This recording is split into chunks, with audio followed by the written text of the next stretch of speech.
திருவண்ணாமலை மாவட்டத்தில் நடந்திருக்கக்கூடிய ஒரு சம்பவம் என்பது மிகப்பெரிய அதிர்ச்சியையும் துயரத்தையுமே ஏற்படுத்தியிருக்கின்றது.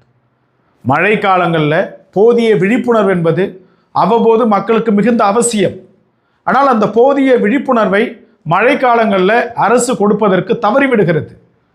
இந்த சன் டிவியாக இருக்கட்டும், ஊடகங்களாக இருக்கட்டும், எல்லாத்துலேயுமே ஆட்டம் ஆடுறது, பாட்டம் பாடுறது, கூத்தாட்டம் போடுறது, குத்தாட்டம் போடுறதுன்னு சொல்லிட்டு இதை மட்டுமே பெரிதளவில் விளம்பரப்படுத்திட்டு இருக்கிறானுங்களை தவிர்த்து மழை காலங்களில் தொலைபேசி பயன்படுத்தக்கூடாது, இடி இடிக்கக்கூடிய சூழலில் வெளில நிற்கக்கூடாது, பாதுகாப்பாக இருக்கணுன்ற போதிய விழிப்புணர்வை தனியார் ஊடகங்களும் ஏற்படுத்துறதில்லை, அரசு ஊடகங்களும் ஏற்படுத்துறதில்லை, அந்தந்த மாவட்டத்தில் இருக்கக்கூடிய ஆட்சி தலைவர்களும் பெரிதாக இதை கண்டுக்கிறது கிடையாது.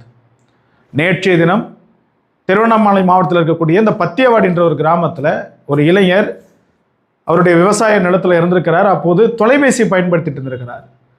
தொலைபேசியிலிருந்து எழுந்த அந்த கதிர்வீச்சின் காரணமாக அந்த இடத்துல இடியும் விழுந்திருக்குது. இடியும் மின்னலும் சேர்ந்து தாக்குனதில் தொலைபேசி பயன்படுத்தி கொண்டிருந்த அந்த இளைஞரினுடைய உயிர் என்பது பரிதாபமாக போயிருக்குது.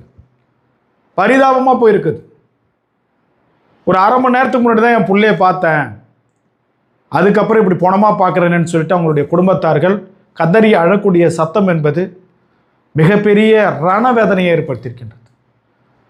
எல்லாருமே ஒரு விழிப்புணர்வாக இருக்கணும். இந்த அரசாங்கம் தேர்தலுக்கு வரும் விழிப்புணர்வு கொடுக்க, மற்ற நேரத்தில் வராது. மழை காலங்களில் இணைய வசதி, தொலைபேசி பயன்படுத்துவது எல்லாமே கொஞ்சம் தவிருங்க. பொது இடங்களில் போகக்குள்ள மிக பாதுகாப்பாக போங்க. வெளி இடத்துல இருக்கிறீங்க, ஒரு திறந்த வெளியில் இருக்கிறீங்கன்னா தொலைபேசியெலாம் பயன்படுத்தாதீங்க. முடிஞ்ச அளவுக்கு பாதுகாப்பான ஒரு இடத்துல இருங்க.